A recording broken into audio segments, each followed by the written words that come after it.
What is a violin hickey and how do you get rid of it or at least keep it to a minimum? So I started noticing my violin hickey in my mid-20s.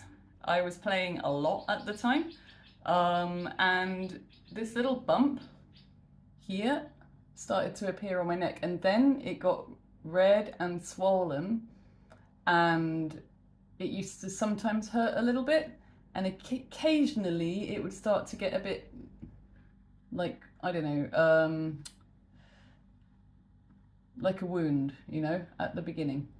So how have I managed to get it so that it doesn't get sort of infected and open up like a wound again? So it's something that for me doesn't go away. If I play a lot of violin, and recently I have been playing a lot of violin, then it gets more inflamed. And if I take a break, then it goes down. But it's never hurting.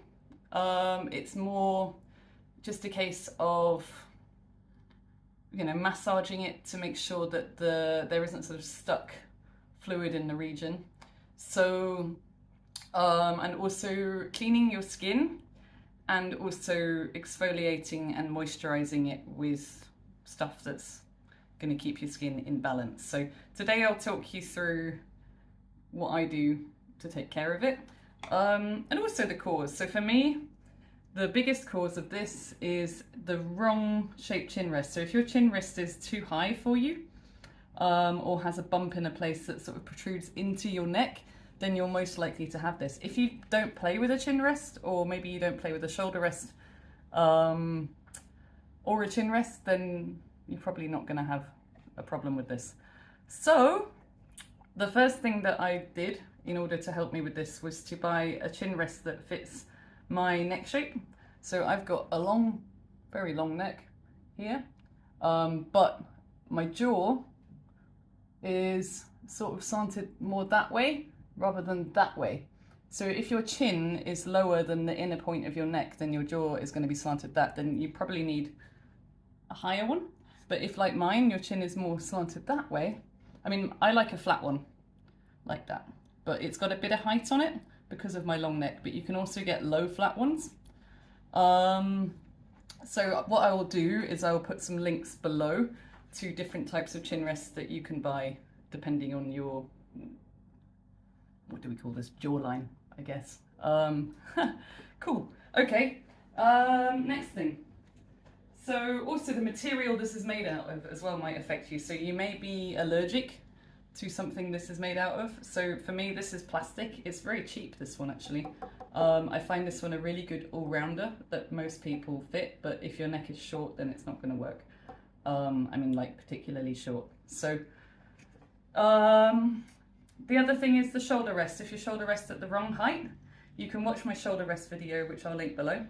Then it might push the violin upwards, which means that you've got too much height from here, causing your chin rest, which may be the right chin rest for you, still to dig into your chin, because you've got the settings on your shoulder rest too high. So you want to decrease the distance here if it's pushing up. So it's a combination of getting the settings on your shoulder rest right and the right chin rest. I personally need a very high shoulder rest setting, so I keep that bit high, but then I don't like a high chin rest, I like a flat one. And that for me is the best way to stop this from happening. Before, I had what I call the default chin rest, which comes on almost every violin. It tends to have a bump here, like a, I don't know, like a bump here or something, like it's got a thick bit there, and they're really not that ergonomic for most people. I don't really understand what the reasoning is for creating those and putting them on most of the standard factory violins. So if you've got a standard factory violin, you almost certainly are going to have a particularly toxic chin rest, which is going to cause all these problems. And you'll definitely need to really look at, and a teacher can help you with this. I can do this online. If you want to book a session with me, just email me. It shouldn't take me too long. But I'm also going to show you my skincare routine for my face and neck, which seems to really stop it from getting externally irritated, at least.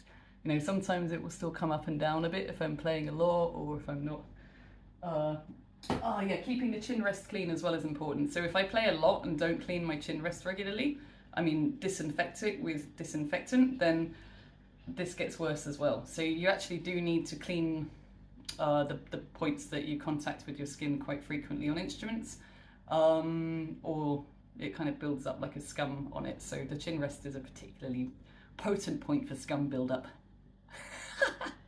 What a phrase. Anyway, so here's what I put on my face and neck every day. First of all, carrot oil. I love this. I'm not a scientist, I'm not a dermatologist, but I'm just telling you what I use. I mix this with aloe vera. So you can buy this in gel or you can get a natural product. It's best to get something as pure as possible. This isn't that great. I use it on my body, but not on my face, but I've run out of the face one. So I will link below to one that's good for your face. You want one as natural as possible, without any chemicals in that might irritate the skin. So every night I mix a little bit of aloe vera gel. I'll show you what it looks like because it's such a nice thing to put on your skin. So here's the carrot oil. So I pour a bit of that in my hand. Just a few drops, maybe 3 or 4, no more than that. And then I thicken out, because carrot oil is very intense, and make sure that you check whether carrot oil is safe for you as well. I understand if you're pregnant you shouldn't use it, but that's just Google. There's my carrot oil. I put in aloe vera, just a little, doesn't really matter how much. Mix it all up, and what it does is it kind of emulsifies. And even better, you can add apple cider vinegar or lemon juice as well to this. So I actually keep a little bit of apple cider vinegar mixed with water in a spray bottle. So I'll link to apple cider vinegar. You can buy it anywhere, but if you want to buy it online, you can buy it here as well. I mix maybe 1/3 apple cider vinegar with water, and I also spray that in the mix.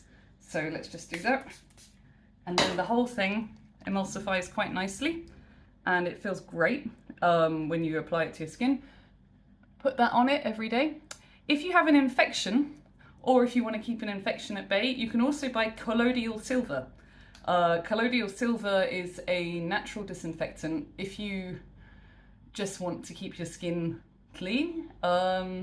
It's literal silver particles, single silver particles maybe, I'm not entirely sure. I'm definitely not a scientist, but when I do get an infection here, I start to mix colloidal silver in with this mix. I'll put a link to that as well because it's a weird word and maybe you've not seen it in the shops or anything, so it tends to be something you can't buy in the supermarket, but you can buy from a natural health store.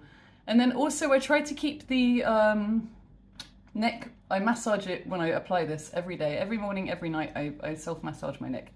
And that is because I believe when this gets clogged up here and it raised, it's partly to do with, we have a lot of lymph drainage systems around here in the sinuses.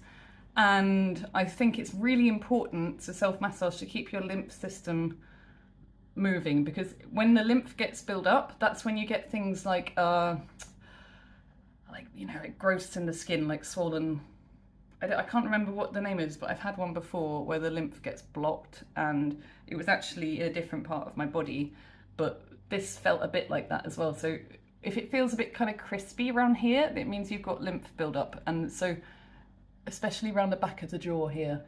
For me, because we hold the violin with our jaw, there's a lot of tension in the neck. So part of your routine, just massage your neck before and after you play, is really good. And you should apply the carrot oil not when you're playing the violin, because the oil will damage the violin. So I'm not going to pick my violin up now for at least an hour and put it on my neck, because the carrot oil will stain it and also cause problems with the varnish. You don't want to mix oil and varnish. So make sure that your neck is dry and the oil is absorbed into the skin. Maybe you want to do this routine at night, but just a little, this is called manual lymph drainage here. So you just massage round where the Violin Hickey is, and just do it regularly. Also behind the ears, everywhere, it's all connected. I'm going to share some funny sides of having the Violin Hickey as well. So there was a point where I was playing a lot of violin and I also had an office job. And I would have to go into meetings with really senior people with my Violin Hickey, and I'm very sure some people would often look at it and be like, oh my God, can't believe you got a hickey. And job interviews as well. So if you've ever been for a job interview, you can't hide it. So I'd sometimes wear a turtleneck, but the judgment that comes when you've got one of these, at least in the UK, this is the sort of thing that if you turn up to work with, everyone would be like, oh, you know, they'd point it out and laugh about it. But I think a lot of people just don't say anything as well. I mean, if they're close friends, they might do, but otherwise people wouldn't, but they would judge you a lot. So it's quite important to talk about it with your colleagues so that they know that you're not just getting a hickey every day. So yeah, that's it. I think I'll end this video here.